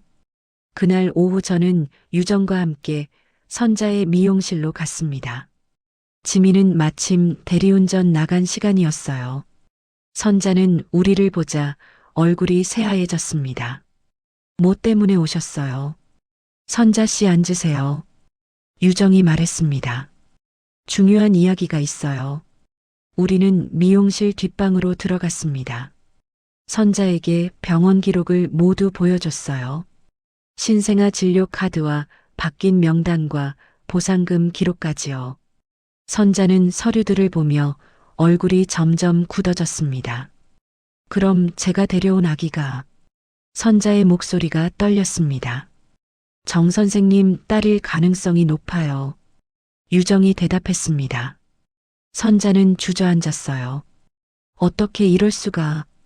30년 동안 제가 남의 딸을 키운 거예요. 저는 선자 앞에 무릎을 꿇었습니다. 선자 씨, 이건 당신 잘못이 아니에요. 병원이 잘못한 거예요. 선자는 고개를 저었습니다. 아니에요. 제가 아기를 데려온 게 잘못이에요. 신고했어야 했어요. 그랬다면 진실이 밝혀졌을 텐데. 저는 선자의 손을 잡았습니다. 지금이라도 늦지 않았어요. 이제 진실을 밝히면 돼요. 선자가 고개를 들었습니다. 지민이한테 뭐라고 말하죠? 내가 사실은 남의 딸이라고요. 진짜 아빠가 따로 있다고요. 유정이 끼어들었습니다. 천천히 설명하면 돼요. 지민이도 자기 뿌리를 알고 싶어 할 거예요. 선자는 한참을 울었습니다. 저희는 그냥 기다렸어요. 한참 후에 선자가 눈물을 닦으며 말했습니다. 알았어요. 지민이한테 말할게요. 하지만 제 입으로 직접 할게요. 저는 고개를 끄덕였습니다. 고맙습니다. 선자가 가방을 뒤져 작은 봉투 하나를 꺼냈어요. 이거 뭔데요? 저는 봉투를 받아들었습니다. 예전에 아기를 데려왔을 때 같이 있던 거예요. 봉투 안에는 낡은 종이 한 장이 들어 있었습니다. 펼쳐보니 손으로 쓴 글씨였어요. 글씨가 흐릿했지만 읽을 수 있었습니다. 제발 이 아이를 지켜주세요. 엄마가 지켜주지 못해 미안해. 언젠가 다시 찾으러 올게. 저는 손이 떨렸습니다. 이게 뭐예요? 선자가 대답했습니다. 아기 손목에 묶여있던 쪽지예요. 아마 친엄마가 쓴 것 같아요. 저는 쪽지를 꼭 쥐었습니다. 그 엄마는 결국 아이를 찾으러 오지 못했겠죠. 선자가 고개를 끄덕였습니다. 아마 죽었을 거예요. 사고로요. 저는 눈을 감았습니다. 제 아내였던 그 사람이 떠올랐어요. 사고 1년 전 병으로 세상을 떠난 아내. 하지만 아내가 쓴 글씨는 아니었습니다. 그럼 이 쪽지를 쓴 사람은 누구일까요? 유정이 조심스럽게 말했어요. 김영숙일 가능성이 높아요. 생각해보면 제 아내는 그때 이미 세상을 떠난 뒤였고 사고가 나던 밤 아기를 안고 병원에 온 사람은 김영숙이라는 여자뿐이었습니다. 아기를 잃은 그 엄마요. 아기가 바뀐 걸 알고 자기 아기 대신 당신 딸을 지키려고 한 거 아닐까요? 저는 고개를 저었습니다. 그럴 리가요. 자기 아기를 잃었는데요. 유정이 한숨을 쉬었습니다. 모르죠. 혼란스러운 상황이었으니까요. 우리는 더 이상 말을 잇지 못했습니다. 모든 게 복잡하게 얽혀 있었어요. 그날 밤 저는 집에 돌아와 쪽지를 계속 들여다봤습니다. 제발 이 아이를 지켜주세요. 그 말이 계속 머릿속에 맴돌았어요. 누군가 제 딸을 지켜달라고 부탁했고 선자가 그 부탁을 들어준 거였습니다. 비록 우연이었지만요. 저는 쪽지를 서랍에 넣고 창밖을 바라봤습니다. 이제 지민에게 진실을 말해야 했어요. 그리고 유전자 검사를 해야 했습니다. 그래야 모든 의문이 풀릴 테니까요. 하지만 두려웠습니다. 만약 지민이 제 딸이 아니라면요. 만약 또 다른 진실이 숨어 있다면요. 저는 그 답을 들을 준비가 됐을까요? 알 수 없었습니다. 다만 이제는 돌아갈 수 없다는 것만큼은 분명했어요. 일주일이 지났습니다. 그 일주일 동안 저는 거의 잠을 자지 못했어요. 매일 밤 천장을 바라보며 내일이면 진실을 알게 될 거라고 생각했지만 선뜻 용기가 나지 않았습니다. 선자도 마찬가지였어요. 매일 전화로 지민에게 말하려고 했다가 포기했다는 이야기를 들려줬습니다. 그러던 어느 날 저녁이었어요. 선자에게서 전화가 왔습니다. 목소리가 떨리고 있었어요. 정 선생님, 지민이한테 말했어요. 뭐라고요? 저는 벌떡 일어났습니다. 다 말했어요. 30년 전 일부터 병원 기록까지. 지민이 반응은요? 선자는 한참 말을 잇지 못했습니다. 울음 섞인 목소리가 들렸어요. 화났어요. 당연히 화났죠. 절 보지도 않으려고 해요. 저는 한숨을 쉬었습니다. 지금 어디 있어요? 방에 틀어박혀 있어요. 제가 가도 될까요? 선자는 잠시 망설이더니 대답했습니다. 와주세요. 제발이요. 저는 택시를 몰고 선자의 미용실로 향했습니다. 밤 9시쯤 도착했어요. 미용실 불은 꺼져 있었고 옥탑방 창문에만 불빛이 새어나오고 있었습니다. 계단을 올라갔어요. 선자가 문 앞에 서 있었습니다. 얼굴이 퉁퉁 부어 있었어요. 지민이는요? 안에 있어요. 나오지도 않고 밥도 안 먹어요. 저는 문을 두드렸습니다. 지민아, 나 정혜수예요. 대답이 없었습니다. 한참을 기다리다 다시 두드렸어요. 할 얘기가 있어. 문 좀 열어줄래? 그때 안에서 목소리가 들렸습니다. 지민의 목소리였지만 평소와 달랐어요. 차갑고 날카로웠습니다. 왜 오셨어요? 저는 심호흡을 하고 대답했습니다.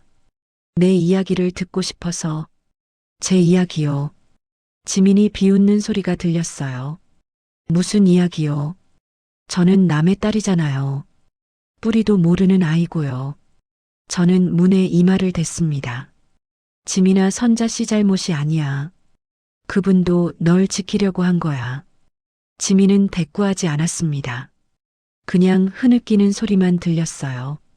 저는 천천히 말을 이었습니다. 나도 딸을 잃었어. 30년 전에.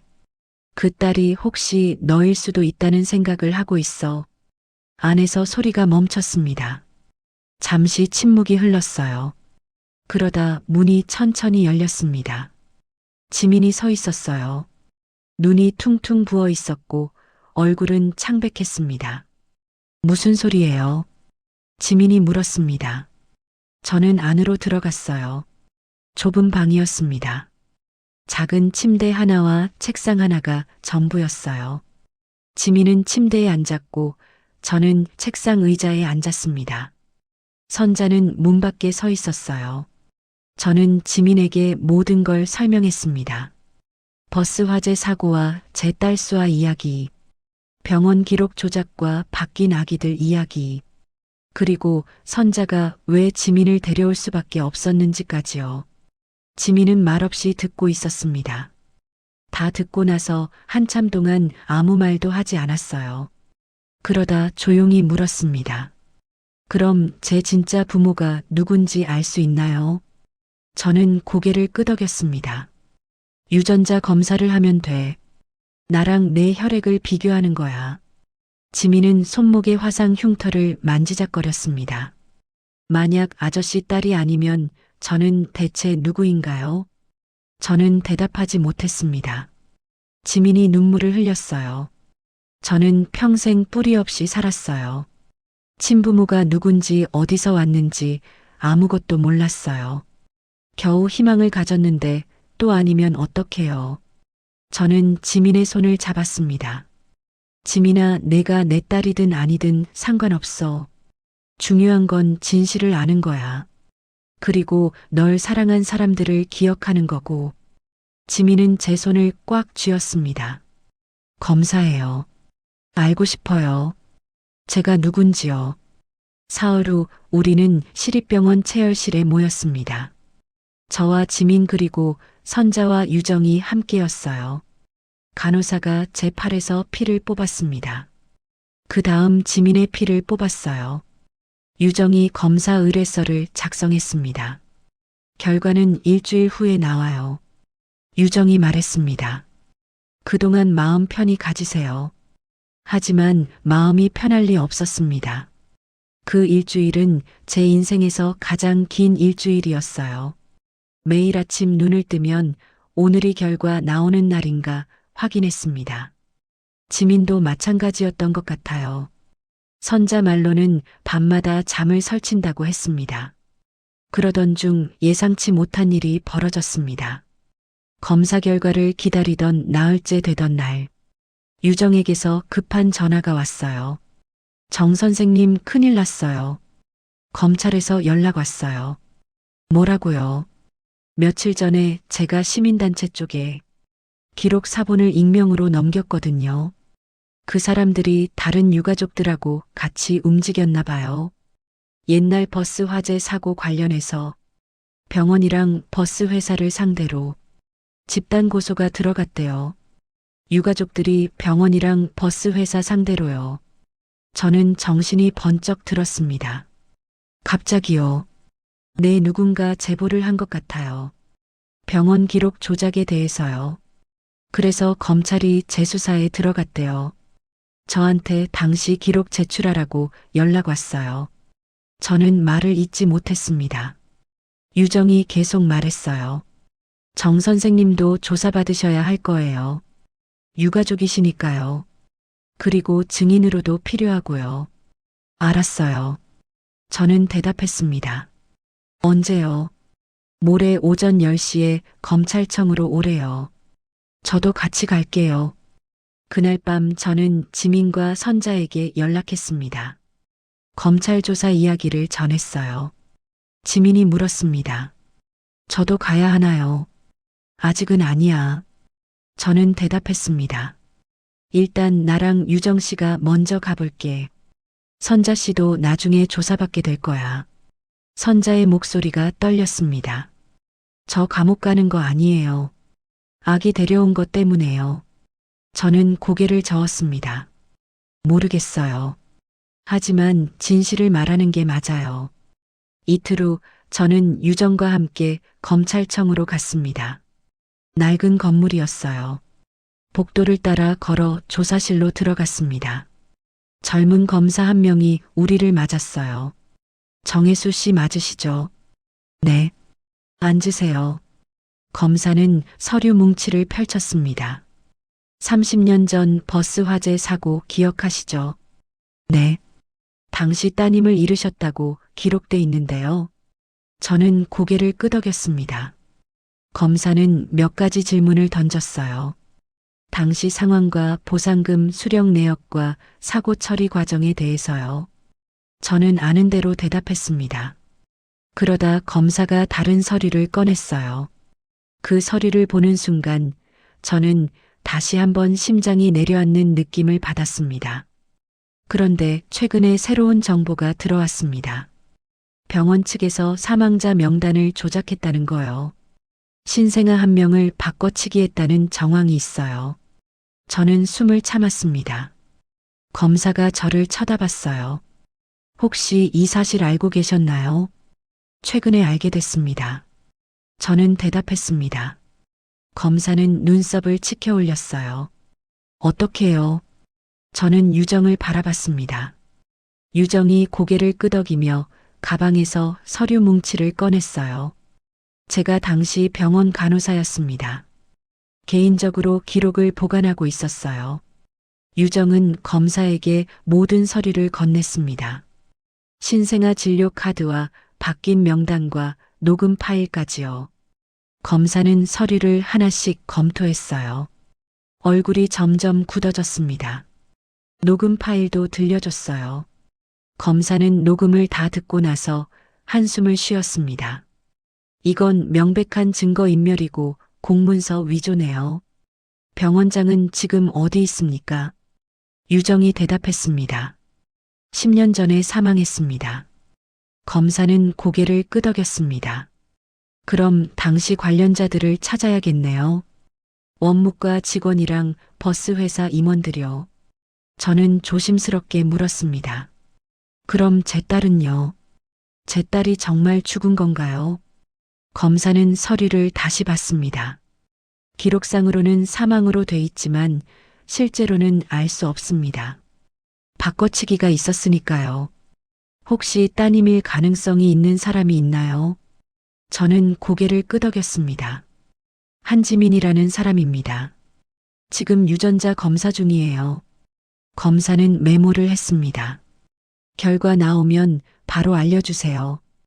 그쪽도 조사가 필요할 것 같습니다. 조사는 2시간 넘게 이어졌습니다. 유정도 증인으로 진술했어요. 당시 병원 상황과 병원장의 지시와 기록 조작 과정까지 상세히 설명했습니다. 조사가 끝나고 밖으로 나왔을 때 저는 온몸이 축 늘어지는 걸 느꼈어요. 유정이 제 팔을 붙잡았습니다. 힘내세요. 이제 진실이 밝혀질 거예요.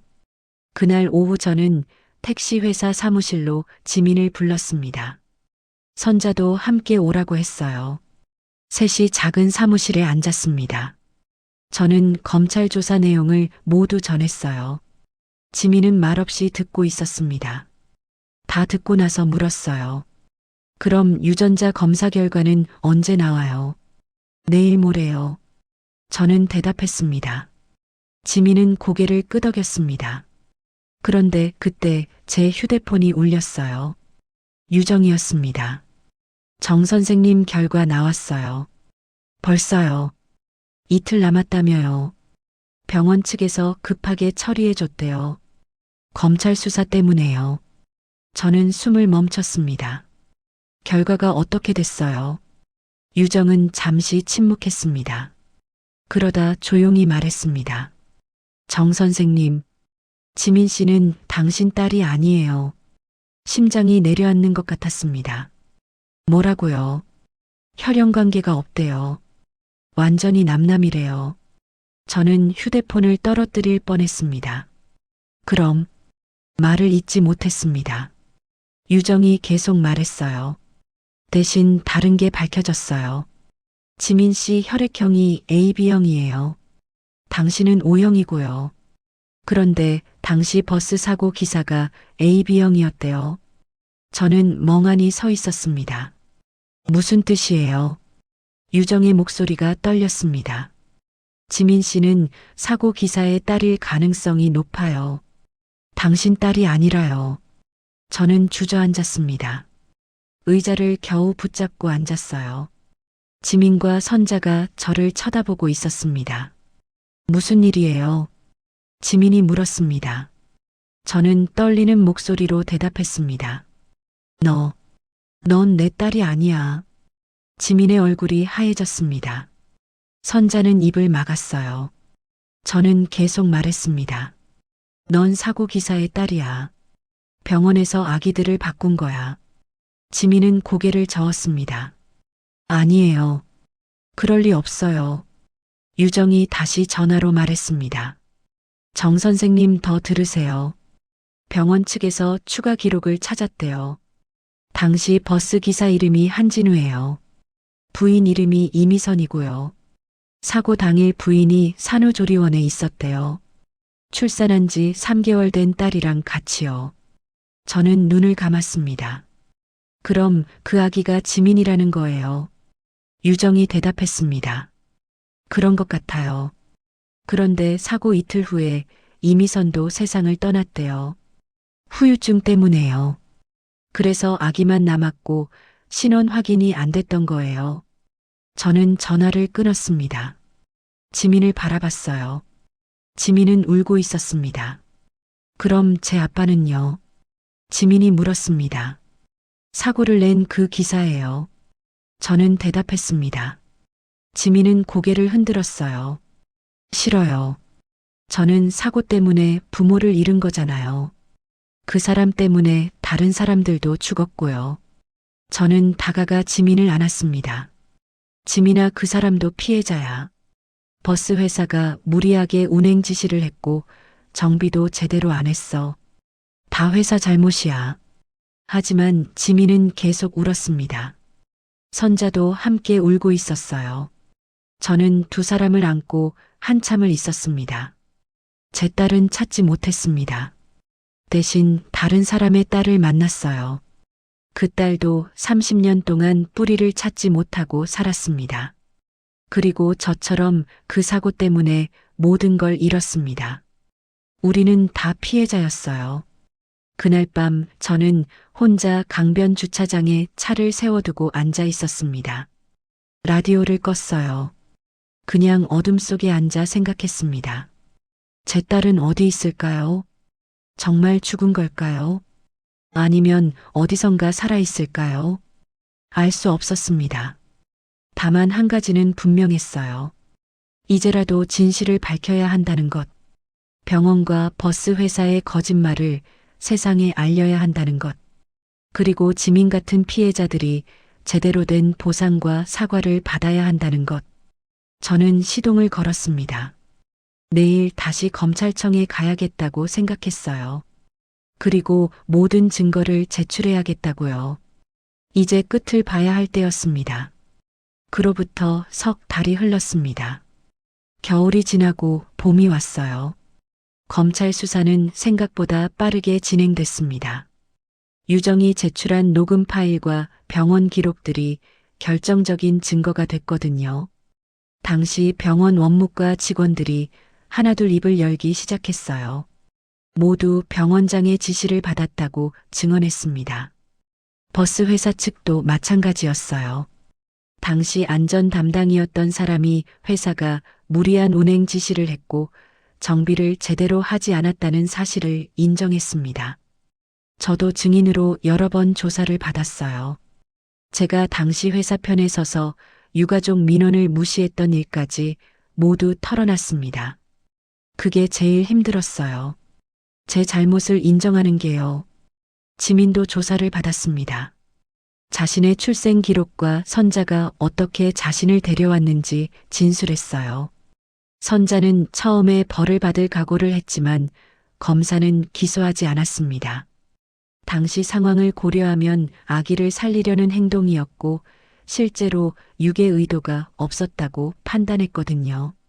대신 증인으로 채택됐어요. 그리고 오늘이었습니다. 3월 15일 시청 대강당에서 공식 사과 및 재조사 결과 발표가 열리는 날이었어요. 저는 아침 일찍 양복을 꺼내 입었습니다. 30년 만에 입는 정장이었어요. 거울을 보니 낯선 사람이 서 있는 것 같았습니다. 머리는 하얗게 샜고 주름은 깊어졌지만 눈빛만은 예전보다 또렷했어요. 택시를 몰고 시청으로 향했습니다. 주차장에 차를 세우고 대강당 앞으로 걸어갔어요. 입구에 이미 많은 사람이 모여 있었습니다. 다른 유가족들이었어요. 30년 전 그 사고로 가족을 잃은 사람들. 모두 나이가 들어 있었지만 눈빛은 살아 있었습니다. 저는 그들과 악수를 나눴어요. 처음 보는 사람들이었지만 같은 아픔을 나눈 사람들이었습니다. 유정이 저를 발견하고 다가왔어요. 옆에 지민과 선자도 함께였습니다. 지민은 검은색 원피스를 입고 있었어요. 머리를 단정하게 묶었고 목에는 여전히 토끼 손수건을 두르고 있었습니다. 준비됐어요. 유정이 물었습니다. 저는 고개를 끄덕였습니다. 대강당 문이 열렸어요. 우리는 안으로 들어갔습니다. 단상 위에는 시 관계자들과 옛 버스 회사 임원들이 앉아 있었어요. 모두 긴장한 표정이었습니다. 기자들도 많이 와 있었어요. 카메라 플래시가 터졌습니다. 행사가 시작됐어요. 먼저 시장이 나와 인사말을 했습니다. 30년 전 비극적인 사고로 희생되신 분들과 유가족 여러분께 깊은 애도를 표합니다. 그리고 오늘 이 자리에서 뒤늦게나마 진실을 밝히게 돼 송구스럽습니다. 시장은 고개를 숙였어요. 그 다음 검사가 나와 재조사 결과를 발표했습니다. 당시 병원과 버스 회사가 조직적으로 사고 기록을 조작했다는 사실, 신생아 명단을 바꿔치기에 사망자 수를 맞췄다는 사실, 보상금을 줄이기 위해 공문서를 위조했다는 사실, 모든 게 밝혀졌습니다. 대강당이 술렁거렸어요. 유가족들 사이에서 흐느끼는 소리가 들렸습니다. 검사는 계속 말을 이었어요. 관련자들은 이미 수사를 받았고 일부는 기소됐습니다. 병원은 폐업 조치됐고 버스 회사는 영업 정지를 받았습니다. 피해자분들께는 정당한 보상이 이뤄질 것입니다. 검사가 물러나고 이번에는 옛 버스 회사 대표가 나왔습니다. 당시 상무였던 사람이 지금은 대표가 돼 있었어요. 그는 단상 앞에 서서 깊이 고개를 숙였습니다. 30년 동안 진실을 숨겨온 것에 대해 진심으로 사죄드립니다. 저희 회사의 무리한 운행 지시와 안전관리 소홀로 인해 많은 분이 희생되셨습니다. 그 책임을 통감하며 유가족 여러분께 머리 숙여 사과드립니다. 그는 90도로 허리를 숙였어요.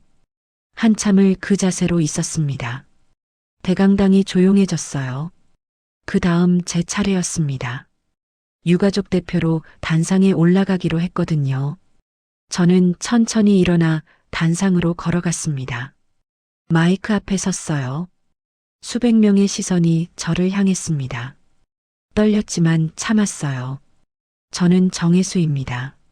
30년 전 버스 화재 사고로 딸을 잃었습니다. 제 목소리가 대강당에 울려 퍼졌어요. 오늘 이 자리에서 유가족을 대표해 말씀드리고 싶은 게 있습니다. 저는 당시 버스 회사 안전 담당으로 일했습니다. 사고 후 유가족들의 민원이 들어왔을 때 저는 회사 편에 섰습니다. 불편한 질문들을 묵살했고 진실을 덮는데 동참했습니다. 제 딸을 잃고도 그랬습니다. 목이 메었습니다. 그게 제 잘못입니다. 오늘 이 자리는 병원과 버스 회사만의 사과가 아닙니다. 저 같은 사람의 사과이기도 합니다. 침묵으로 가담한 사람들의 사과입니다. 저는 고개를 숙였어요. 유가족 여러분께 진심으로 사과드립니다. 그리고 희생자분들의 명예가 회복되길 바랍니다. 대강당에서 박수 소리가 터져 나왔습니다. 저는 단상에서 내려왔어요. 자리로 돌아오는데 다리가 후들거렸습니다. 지민이 제 손을 잡아줬어요. 잘하셨어요. 지민이 속삭였습니다. 저는 고개를 끄덕였습니다. 행사가 끝나고 우리는 대강당을 나왔어요. 밖에는 봄 햇살이 따스했습니다. 유정이 말했습니다. 강변 추모공원 갈까요? 다 같이요. 저는 고개를 끄덕였습니다. 우리는 차를 몰고 강변 추모공원으로 향했어요. 공원에는 벚꽃이 피기 시작하고 있었습니다. 위령비 앞으로 걸어갔습니다. 지민이 꽃다발을 들고 있었어요. 비석 앞에 꽃을 놓고 우리는 나란히 섰습니다. 저는 딸의 이름을 찾아 손으로 쓰다듬었어요. 정수아, 수아야 아빠가 늦었어. 30년이나 걸렸지만 이제라도 진실을 밝혔어. 내가 어디 있는지는 모르겠지만 아빠는 너를 잊지 않을게. 눈물이 흘러내렸습니다. 참지 않았어요. 그냥 흐르는 대로 뒀습니다. 지민도 울고 있었어요. 선자도 유정도 모두 울고 있었습니다. 한참을 그렇게 서 있다가 지민이 말했습니다. 저도 제 부모님께 인사하고 싶어요. 한진우 씨랑 이미선 씨요. 저는 지민을 안내했어요. 비석 뒷면에 희생자 명단이 있었거든요. 거기서 두 이름을 찾았습니다. 한진우, 이미선. 지민은 그 이름 앞에 무릎을 꿇었어요. 아빠, 엄마. 처음 불러봐요. 저를 낳아주셔서 고맙습니다. 그리고 미안해요. 그동안 원망했어요. 하지만 이제 알았어요. 아빠, 엄마도 피해자였다는 거. 저도 살아갈게요. 두 분 못 가지요. 지민은 이마를 바닥에 댔습니다. 선자가 다가와 지민의 어깨를 감싸 안았어요. 지민이 선자를 올려다봤습니다. 엄마. 지민이 말했습니다. 친엄마는 아니지만 저한테는 진짜 엄마예요. 30년 동안 저를 키워주셔서 고맙습니다. 선자는 지민을 꽉 안았어요. 둘이 한참을 그렇게 안고 울었습니다. 저는 그 모습을 바라보며 가슴이 뭉클했어요.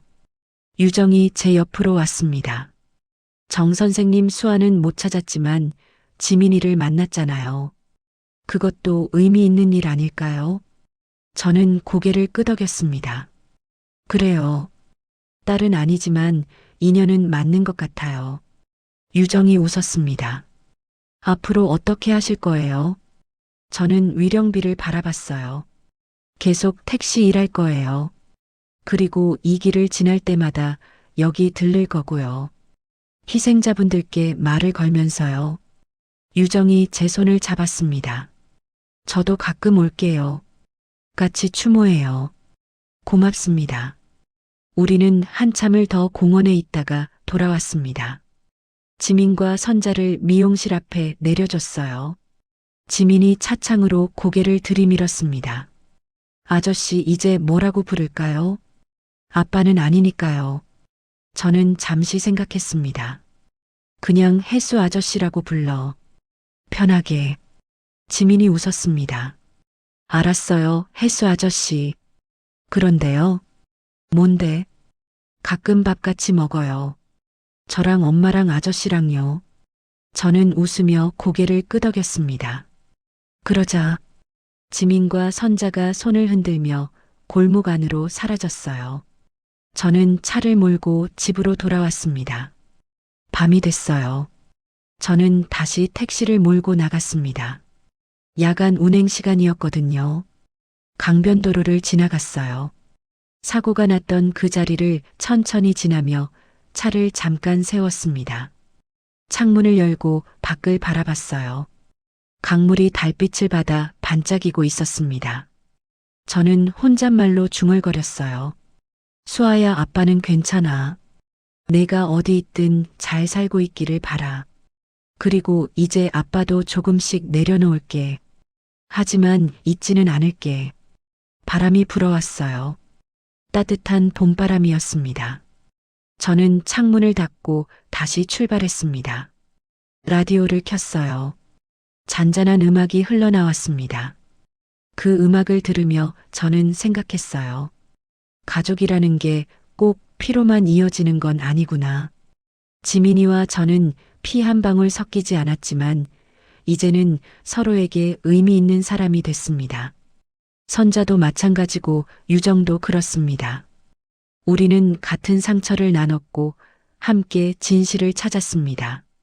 그게 우리를 이어준 것 같았어요. 손님 한 분을 태웠습니다. 70대쯤 되어 보이는 할머니였어요. 혼자 병원 다녀오는 길이라고 했습니다. 저는 할머니와 이런저런 이야기를 나눴어요.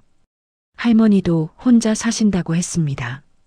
자식들은 멀리 있고 남편은 오래전에 돌아가셨대요.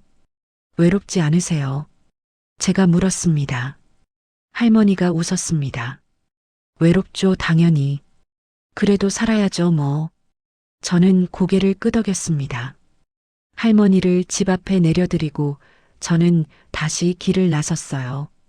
이 나이에도 사람은 계속 만나고 관계를 맺으며 살아간다는 걸 알았습니다.